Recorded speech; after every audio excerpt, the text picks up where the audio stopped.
Hi hello నమస్తే welcome back to my channel MMV Telugu channel. Hello my dear lovely family members. ఈరోజు మనం మధురమైన ఓటమిలో part 3లోకి వచ్చేసాము. వరవీణ మృదుపాణి వరరుహలోచనను రాణి అని పాఠం చెబుతుంది. కానీ ధృతి మనసు ఇంటి మీదే ఉంది. ప్రొద్దుట బియ్యం లేక అన్నం వండలేదు. తమ్ముడు చెల్లెలు ఖాళీ కడుపులతోటే వెళ్ళిపోయారు. డాక్టర్ గారి భార్య నవ్వుతూ మాట్లాడుతుందే కానీ జీతం సంగతి ఎత్తటం లేదు. ఇంకా తప్పదు, ఈరోజు ధైర్యం చేసి అడిగేసేయాలి అని అనుకుంది. నెలంతా పాఠం చెప్పి నెల చివరి డబ్బులు అడగాలంటే ఎంతో ఇబ్బందిగా ఉంటుంది. ఆ అవసరం కలగకుండా వారంతట వారే ఇచ్చేస్తే ఎంత బాగుంటుంది అని అనుకుంటూ వెళ్ళొస్తానండి అని అంది ధృతి ఆవిడతో. మంచిదమ్మా అంది ఆవిడ పూలు గుచ్చుతూ. ఇక లాభం లేదనుకొని ఈ నెల జీతం ఇస్తే అంది శరీరంలోని శక్తులన్నీ కూడదీసుకుంటూ. ఓ ఇవ్వనే లేదు కదూ అంటూ ఆవిడ లోపలికి నడిచింది. ఇక ధృతి అమ్మయ్యా అని అనుకుంది. ఆవిడ డబ్బు తెచ్చి ఇస్తూ, ఈ నెల మా పిల్లలు 10 రోజులు ఊరికి వెళ్ళారుగా, ఆ డబ్బులు కట్ చేసి ఇవ్వమన్నారు మా వారు అని అంది. ఆ మాట వినగానే ధృతి గుండెల్లో రాయి పడింది. నెలంతా కష్టపడితే వచ్చేది 60 రూపాయలు, అందులో 20 తగ్గించేసింది. కనీసం కృతి ట్యూషన్ ఫీజుకి వస్తాయి అని అనుకుంది. అయినా వాళ్ళ పిల్లలు ఊరెళితే తన తప్పేమిటి?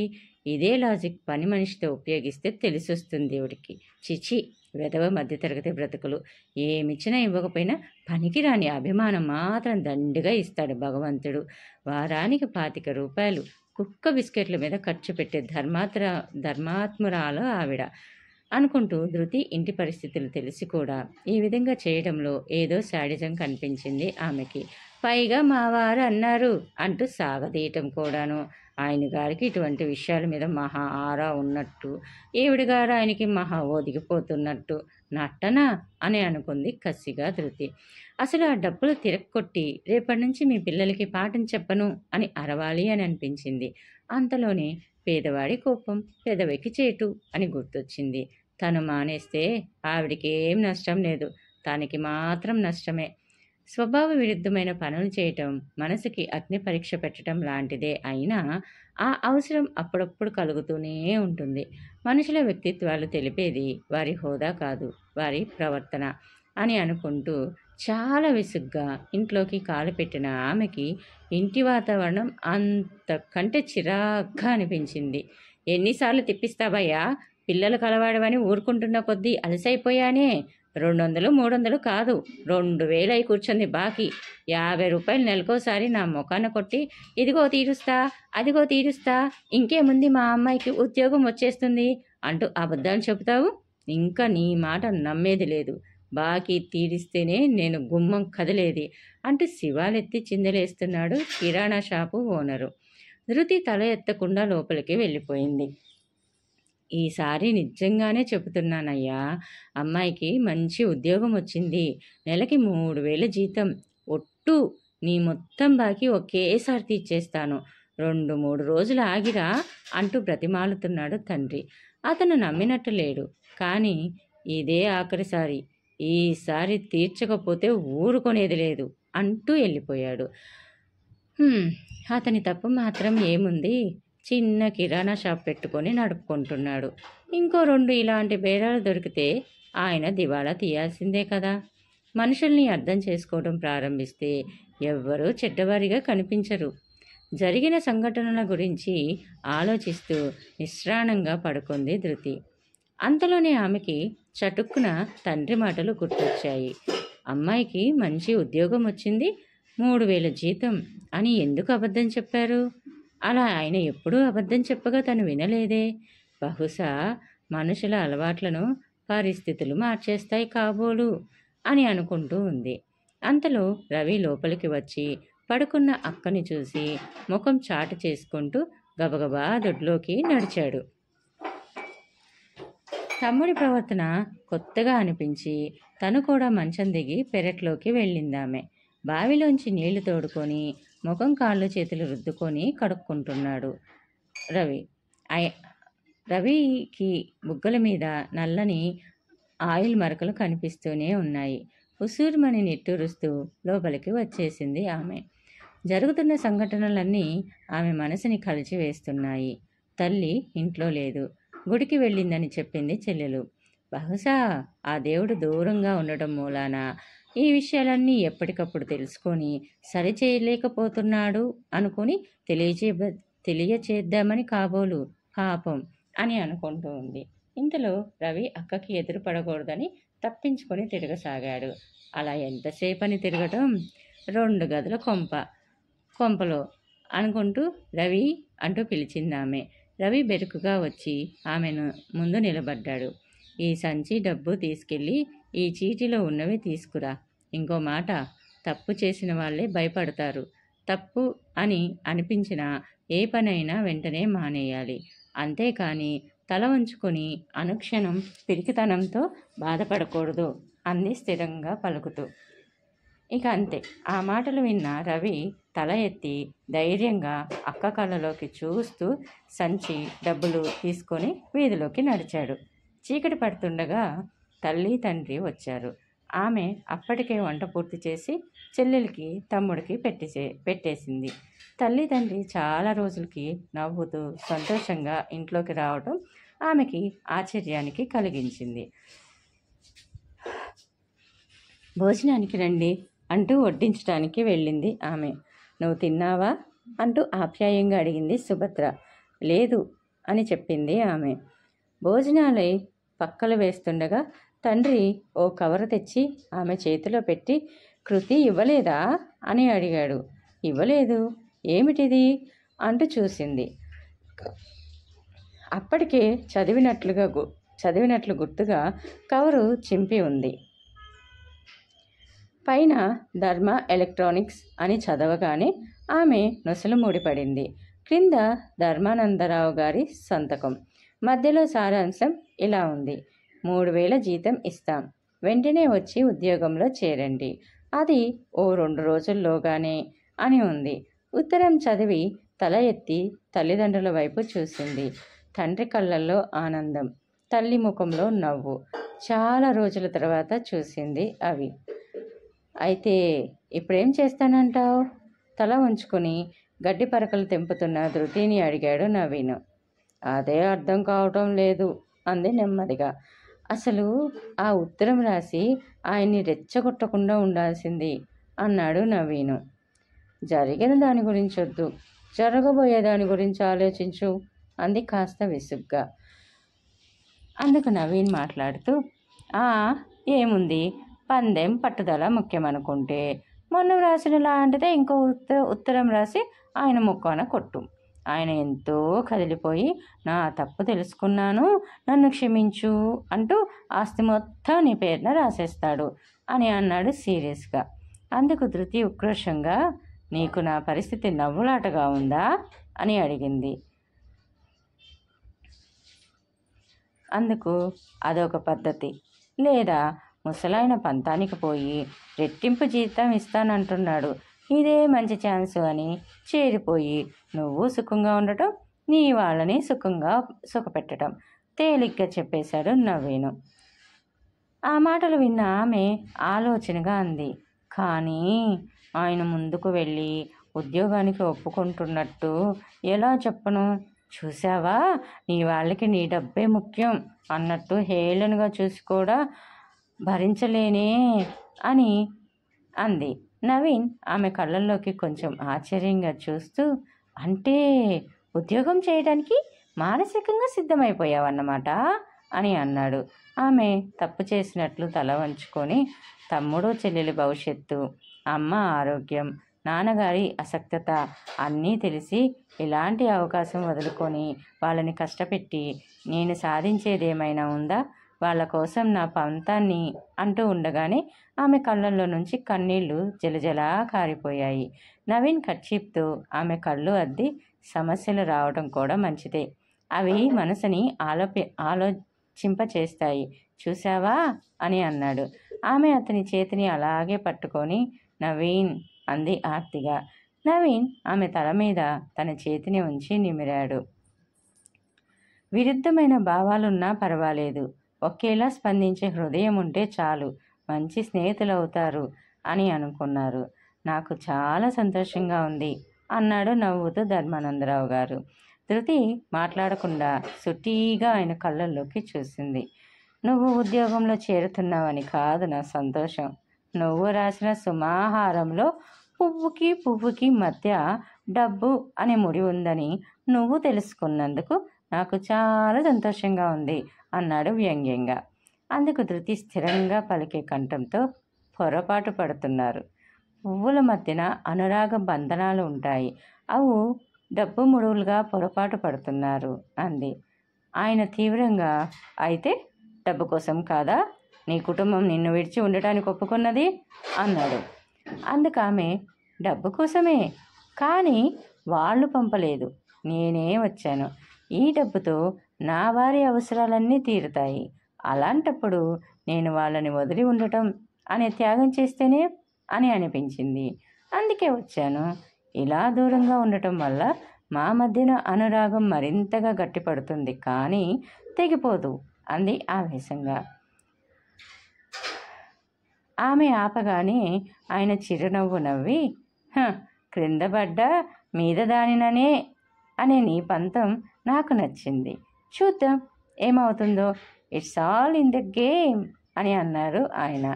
ఆమె నవ్వి, డబ్బు కన్నా ప్రేమ ఆప్యాయత ముఖ్యమని నిరూపించాలి అంటే నేను మీకు సమీపంలో ఉండాలిగా, అందుకే నేను ఈ ఉద్యోగానికి ఒప్పుకుంటున్నాను అని అంది. ఆయన ముఖం గంభీరంగా మారిపోయింది. మేనేజర్ గారు అపాయింట్మెంట్ ఆర్డర్ ఇస్తారు, తీసుకో. ఈ వేళ నుంచి నువ్వు ఆదివారం తప్ప మిగతా రోజుల్లో నీ కుటుంబానికి దూరంగా అంటే మా అవుట్ హౌస్లో ఉండాలి. పని విషయంలో నాకు తృప్తికరంగా లేకపోతే నిన్ను టెర్మినేట్ చేసేస్తాను. నేను ప్రతి పైసాకి లెక్క కట్టి పెట్టుబడికి తగ్గ ప్రతిఫలం వస్తుందా లేదా అని చూసుకునే మనిషిని. నా గురించి తెలిసిన వారందరూ నన్ను పరమ మెటీరియలిస్ట్ అని అంటారు అని అన్నాడు. అందుకు ఆమె లేచి నిలబడి నవ్వుతూ, మనుషులు తమకి అతి తక్కువగా తెలిసింది నమ్మినంతగా మరింక దేన్ని నమ్మరు అని అంది. ధృతి వెళ్ళిపోయిన తర్వాత కూడా ఆయన ఆ అమ్మాయి మాటలు 1-2 సార్లు మననం చేసుకుంటూ ఉండిపోయాడు. పెద్ద కోటగోడ లాంటి ప్రహరీకి ఎత్తైన ఇనుపగేటు. గొప్పవాళ్ళు తమ కోసం తామే జైలు నిర్మించుకుంటారులా ఉంది అని నవ్వుకుంది ధృతి. దిగమంటావా అని అడిగాడు సీతారామయ్య ఆటో నుంచి తల బయటకు పెట్టి. వద్దు, నే వచ్చేదాకా అందులోనే కూర్చోండి అంటూ గేటు వైపు నడిచింది. గేటు తోయగానే తెరుచుకుంది. లోపలికి అడుగు పెడుతుంటే ఒక్కసారిగా ఆమె గుండె కొట్టుకునే వేగం హెచ్చినట్లు అనిపించింది. అటు ఇటు చూస్తూ ఆ భవంతి లాంటి ఇంట్లోకి అడుగుపెట్టింది. ఎంతో ధైర్యస్తురాలిని అనుకునే ధృతికి ఆ నిమిషం భయము, సంకోచము, తెలియని ఫీలింగ్తో వణుకు పుట్టింది. భగవాన్, నేను వేసే ఈ అడుగు నన్ను మంచి వైపు నడిపించాలి అని దేవుణ్ణి వేడుకుంది. విశాలమైన హాలు, క్రింద ఆకుపచ్చ రంగు తివాచి, గోడలకి అందమైన తైలవర్ణ చిత్రాలు, పైన షాండ్లియర్. ఒక అద్భుతమైన ప్రపంచంలోకి అడుగుపెట్టినట్లుగా అనిపించింది ఆమెకి. ఇంతలో అయ్య బాబో, ఎవరు కావాలండమ్మా అన్న ప్రశ్నకి తల తిప్పి చూసింది.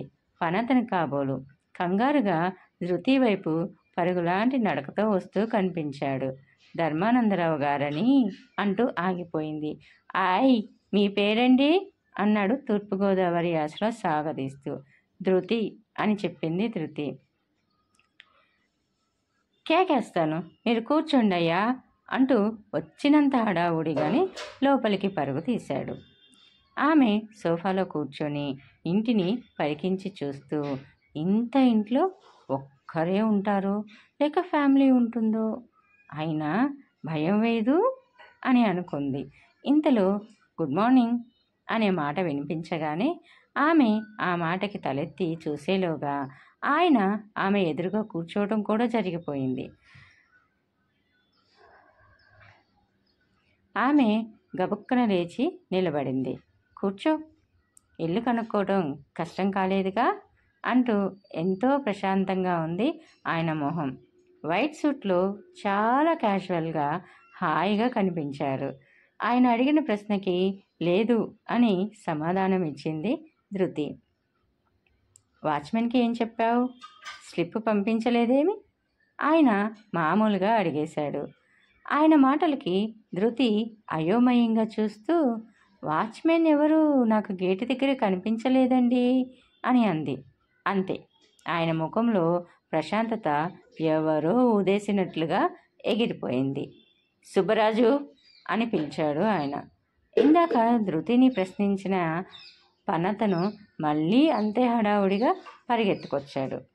ఆ సుబ్బరాజుని చూస్తూ ఆయన గంభీరంగా, వాచ్మెన్ గేటు దగ్గర ఉంటే పిలుచుకురా అని అన్నాడు. ఆయ్ అంటూ అతను బయటికి వెళ్ళాడు. ధర్మానందరావు గారు ఆమె వైపు తిరిగి, ఒక్కదానివే వచ్చావా అని అడిగాడు. లేదండి, మా నాన్నగారితోటి వచ్చాను. మా నాన్నగారు బయట ఆటో దగ్గర ఉన్నారు అంది నెమ్మదైన స్వరంతో. ఆయన ముందు ఆమెకి గొంతు పెగలడం లేదు.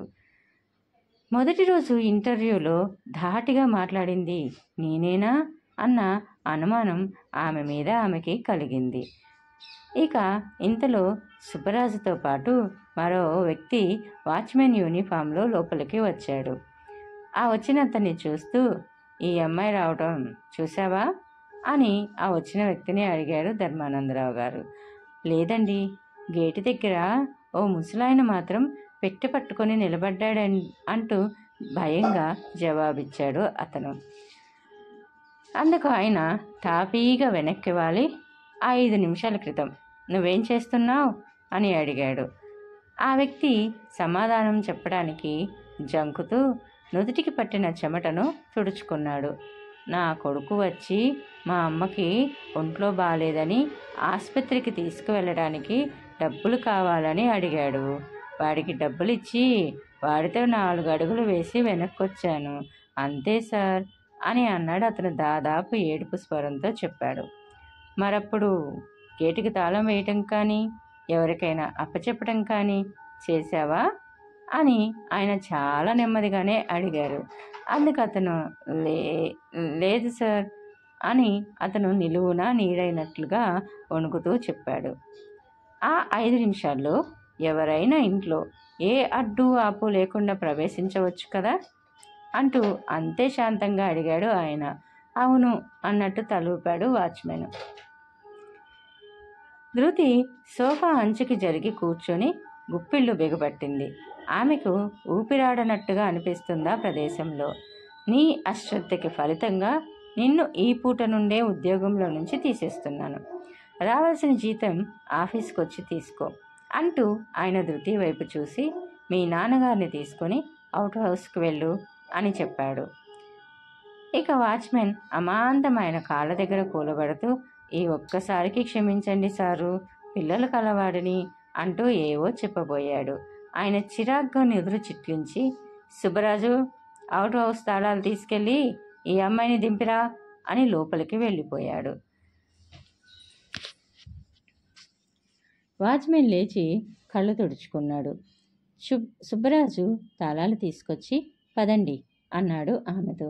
ఆమెకు వెళుతున్న వాచ్మెన్ని చూస్తుంటే మనసంతా కలిచివేసినట్లయింది. అతని దృష్టిలో అతను చేసింది చాలా చిన్న పొరపాటు. కానీ ఆయన కోణం నుండి చూస్తే ఆ పొరపాటు వల్ల పెద్ద ప్రమాదం సంభవించవచ్చు. ముళ్ళు ఉందని తెలిస్తే చెట్టుని నరికివేసే మనిషిలా ఉన్నాడు అని అనుకుంది ధృతి మనసులో. ధృతిని చూస్తూనే పెట్టెతో ఎదురొచ్చాడు సీతారామయ్య. మీ ఆఫీసర్ గారు ఎక్కడున్నారు అని అడిగాడు. తండ్రి చేతిలోంచి పెట్టె అందుకుంటూ బిజీగా ఉన్నారు అంది తన భావాలు కనిపించనీయకుండా. అవుట్ హౌసు చాలా ముచ్చటగా ఉంది. చిన్నవి 2 గదులు, వంటిలతో ఉన్న పోర్షన్ అది. ఎంతో శుభ్రంగా కట్టెలతో సహా అమర్చి ఉన్నాయి. వాడకంలో లేని దానిలా లేదు. ధృతి వాళ్ళు ప్రస్తుతం ఉండే ఇల్లు కంటే పెద్దదే. అయినా తనతో పాటు తెచ్చిన బుట్టలో నుంచి సీసాలు, డబ్బాలు, స్టవ్ లాంటివి తీసి వంటింట్లో సర్దుకోసాగింది ధృతి. ఈలోగా సీతారామయ్య సుబ్బరాజుని నానా విధమైన ప్రశ్నలు వేస్తున్నాడు. అయ్యగారికి భార్య పిల్లలు ఉన్నారా అని అడిగాడు. లేరండి అని చెప్పాడు సుబ్బరాజు. అదే పెళ్లి కాలేదా అని అడిగాడు సీతారామయ్య. ఒక్కరే ఉంటారండి అన్నాడు అతను అందుకు సమాధానంగా. అమ్మాయిని వదిలి ఎప్పుడూ ఉండలేదు, అందుకే నాకు భయం అని అన్నారు సీతారామయ్య. ఆయ్, మీకు ఆ భయం అక్కర్లేదండి, అమ్మాయి గారికి ఇక్కడేం భయం లేదు అని అన్నాడు సుబ్బరాజు.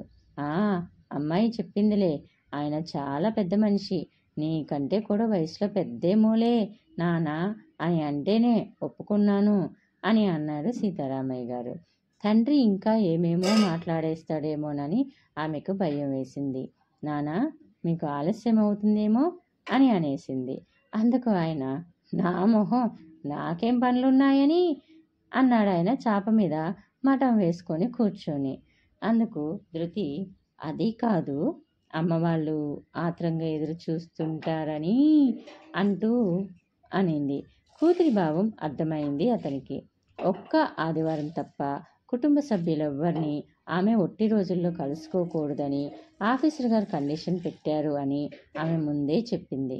సరే, నే వస్తా అంటూ ఆయన లేచి ధృతికి పదే పదే జాగ్రత్తలు చెప్పి సుబ్బరాజుని కనిపెట్టి ఉండమని చెప్పి బయలుదేరాడు. సుబ్బరాజు గేటు తాళం తీసి ఆయన్ని పంపించి తమ బంగళాలోకి వెళ్ళిపోయాడు. ధృతి దేవుడి పటానికి పూలదండ వేసి దీపం పెట్టి స్టవ్ మీద పాలు పొంగించింది. ఆ పూటకి భోజనం ఇంటి నుండే తెచ్చుకుంది. 10 గంటలవుతుండగా కారు హారన్ వినిపించి బయటకు వచ్చి చూసింది. సుబ్బరాజు గేటు తెరుస్తున్నాడు. ధర్మానందరావు కిటికీ అద్దం తిప్పి ధృతి వైపు చూసి ఏదో చెప్పడం కనిపించింది. బహుశా నన్ను కూడా ఆఫీస్కి రమ్మంటారేమో, ఇద్దరం వెళ్ళేది ఒక్కచోటుకే కదా అనుకుని గబగబా లోపలికి వెళ్ళి టిఫిన్ బాక్సు తాళం కప్ప తీసుకొని బయటకు వచ్చింది. ఆమె వచ్చేసరికి కారు వెళ్ళిపోతూ కనిపించింది. సుబ్బరాజు ధృతి దగ్గరకు వచ్చి, మొదటి రోజు కదా, మీకు బస్టాండ్ చూపించి రమ్మన్నారు, పదండమ్మా అని అన్నాడు. ధృతికి తన అమాయకత్వానికి తనకే నవ్వు వచ్చింది. 5 నిమిషాల్లో పని సక్రమంగా నిర్వర్తించలేదనే ఉద్యోగంలో నుంచి తీసేసే మనిషి తనని కారులో ఆఫీస్కి తీసుకువెళ్తాడని ఎలా అనుకోగలిగింది? నవీన్ అందుకే నీకు ఎక్స్పోజర్ లేదు అంటుంటాడు. ధర్మానందరావు గారి గురించి ఆలోచిస్తూ సుబ్బరాజుతో బస్టాండ్ వైపు అడుగులు వేసింది ధృతి. మొదటి రోజు ఆఫీస్లో పెద్ద పనేమి చేసినట్లు అనిపించలేదు ధృతికి. కంగారు లేకుండా చక్కగా టైప్ చేసింది. ఆయన మధ్యాహ్నం బయటకు వెళ్తూ ఏమైనా ఇంపార్టెంట్ కాల్స్ వస్తే తెలియజేయమని నెంబర్ ఇచ్చి వెళ్ళారు. మధ్యాహ్నం లంచ్ బాక్స్ తీసి తల్లి ఇచ్చిన చపాతీ తినబోతుండగా ఒక వ్యక్తి హడావుడిగా ఎవరో తరుముకొస్తున్నట్లుగా ధృతి దగ్గరికి వచ్చాడు. అతని బట్టలు బాగా నలిగిపోయి మొహం చాలా అలసటగా ఉంది. వయసు 50 పైనే ఉండొచ్చు. అమ్మా, మా అమ్మ ఈ ఆఫీస్లోనే పనిచేస్తుంది, పేరు లీలా, అది ఈరోజు ఆఫీస్కి రాలేదు అంటూ ఆగి ఓసారి చెమ్మగిల్లిన కళ్ళని తుడుచుకున్నాడు. మా ఆవిడ క్యాన్సర్ పేషెంటు, ఇక్కడే రేడియం ట్రీట్మెంట్ ఇప్పిస్తున్నాం, ప్రతిరోజు 100 రూపాయలు ఇస్తారు. ఈరోజు జేబుకి చిల్లుందన్న సంగతి చూసుకోలేదు, పర్సు ఎక్కడో జారిపోయింది. మా అమ్మాయి ఆఫీస్కి రాలేదు అని తెలిసినా ఎవరో ఒకరు ఆదుకోకపోతారా అన్న ఆశతో వచ్చాను. ఓ 200 అప్పిస్తే రేపు అమ్మాయి ద్వారా తీర్చేస్తాను అంటూ మళ్ళీ కళ్ళు తుడుచుకున్నాడు. ఆ మాటలకి ధృతికి వెంటనే తండ్రి గుర్తుకు వచ్చాడు. పర్సులో 100 రూపాయలు ఉన్నాయి, ఇంకా నెల గడవాలి. అయినా సరే ఆలోచించలేదు. 100 అయితే ఇవ్వగలనండి అంటూ తీసి ఇచ్చేసింది ధృతి. అందుకు ఆయన, నా బంగారు తల్లి, ఎంతో కొంత ఇవ్వమ్మా, రేపు పంపించేస్తానుగా అంటూ ఆయన అవి అందుకొని కృతజ్ఞతతో కరిగిపోతూ అక్కడి నుంచి నిష్క్రమించాడు. ధృతికి టిఫిన్ తినబుద్ధి కాలేదు. మనుషులందరికీ అంతో ఇంతో కష్టం ఉండటం తప్పదన్నమాట. పాపం ఆ లీలా కష్టాలు పోల్చుకుంటే నావెంత అని అనిపించింది. ఆ తర్వాత పనిలో పడిపోయింది. సాయంత్రం ఇంటికి వచ్చేస్తుండగా వెనకాల నుండి ఎవరో, లీలా, ప్రొద్దుట ఆఫీస్కి ఏమిటే అని అడగటం వినిపించి టక్కున తల తిప్పి చూసింది. అవునే, మార్నింగ్ షోకి వెళ్దామని మా అమ్మ ప్రాణం తీసేసింది అనుకో అని అంది ఆ లీలా అనే అమ్మాయి. కొత్తగా పిక్చర్ రిలీజ్ అయితే చాలు ఆవిడికి చూసేదాకా ఆ తపన తట్టుకోలేదు. అందుకే హాఫ్ డే లీవ్ పెట్టి సినిమా నుంచి ఇటే వచ్చేశాను అంటుంది ఓ 25 ఏళ్ల అమ్మాయి. నల్లగా పొట్టిగా ఉన్న ఆ అమ్మాయిలో ఏదో చెప్పలేని ఆకర్షణ కనిపిస్తుంది. ధృతి అక్కడే ఆగిపోవటం చూసి ఏమ్మా, ఏం కావాలి అని అడిగాడు మేనేజర్. ఈ ఆఫీసులో ఎంతమంది లీలలు ఉన్నారండి అని అడిగింది అనుమానంగా ధృతి. అందుకతను ఒక్కరేనమ్మా, అదుగో అంటూ ఈవిడ ధృతి ఈరోజే ఎండి గారి పిఏగా చేరారు అంటూ లీలకు పరిచయం చేసి తన పని అయిపోయినట్లు వెళ్ళిపోయారు. లీల గలగలా నవ్వి, అమ్మో, యమధర్మరాజు గారి దగ్గర డైరెక్ట్గానే మీకు చాలా గుండె ధైర్యం కావాలి. అందుకు తాగాలి రోజు కాంప్లాన్, ట్రింగ్ ట్రింగ్ అని అంది. ధృతి ఆశ్చర్యం నుంచి ఇంకా కోలుకోలేదు. మీ నాన్నగారేనా ఉదయం వచ్చి అంటూ సంశయంగా ఆగిపోయింది. అంతే, ఆ అమ్మాయి మొహంలో నవ్వు ఎగిరిపోయింది. మా నాన్న వచ్చి మిమ్మల్ని కాని కలిశాడా అని అడిగింది. అవును, మీ అమ్మగారికి పాపం చాలా అంటూ ఇంకా మాట్లాడలేకపోయింది ధృతి. ఎంత? ఆ అమ్మాయి గంభీరంగా అడిగింది. ఏమిటి ఎంత? ధృతి అయోమయంగా అడిగింది. మా నాన్నగారు మీ దగ్గర ఎంత రాబట్టాడు అని అడుగుతున్నాను అంది కాస్త చిన్నగా నవ్వుతూ. అందుకు ధృతి మీ అమ్మగారికి ఏదో అని అంటూ ఉండగా భయంకరమైన జబ్బని అందుకు సాయం చేయమని అడిగారు కదూ, మీరెంత ఇచ్చారు? ఆ అమ్మాయి ధృతి భుజం మీద తన చెయ్యి వేసి నడుస్తూ అడిగింది. 200 అడిగారు, కానీ నా దగ్గర 100 ఉంటేను అని ఆగిపోయింది ధృతి. మంచి పని జరిగింది అంటూ లీలా తన పర్సులోంచి 100 రూపాయల నోటు తీసి ధృతికి ఇచ్చేసింది. ఇంకెప్పుడు కొత్త వాళ్ళని అంత త్వరగా నమ్మకండి, హితబోధ చేస్తున్నట్లు చెప్పింది. మరి మీ అమ్మగారికి నిజంగా అని అంటూ ఉండగానే ఏ రోగమూ లేదు, నిక్షేపంలా ఇప్పుడే సినిమా చూసి ఇంటికెళ్ళింది. ఆయనకి లాటరీ టిక్కెట్లు కొని అమాంతంగా కోటీశ్వరుడైపోవాలనే రోగం ఉంది అని అంది కసిగా. ఇద్దరు కలిసి బస్టాప్కి వచ్చే లోపల ఆమె ధృతిని నువ్వు అని సంబోధించే స్టేజ్కి వచ్చి ధృతిని కూడా అలాగే పిలవమని ప్రాణం తీసింది. ధృతికి ఆమె ఒక అద్భుతమైన ప్రాణిలా కనిపించింది. తండ్రి బలహీనత గురించి సిగ్గుపడకుండా అతి మామూలుగా చెప్పేసి అంతలోనే మాట మార్చి తను చూసిన సినిమా కథ గురించి చెప్పుకొస్తుంది. ఆ కాసేపటిలో ఎన్ని రకాల సంగతులు చెప్పిందో ఆమెకే గుర్తుండి ఉండవు అని అనుకుంటూ, ఇదే సమస్య నాకు ఉండి ఉంటే, నా తండ్రి ఈ రకంగా ప్రవర్తించి ఉంటే తను ఇంత మామూలుగా నవ్వేసి ఊరుకోగలిగేదా? ఈ అమ్మాయి ఇలా ప్రవర్తించటం ఆమె వయసుకు తగ్గట్టు ఆమె ఎదగకపోవటము, లేక వయసుకు మించి ఎదిగిపోవటమా? ఆమెకి అర్థం కాలేదు. ఏమైనా జీవించటం ఒక కళ. కళ అంటే పెద్ద పెద్ద విషయాల్ని అతి మామూలు విషయాల్ని అద్భుతంగా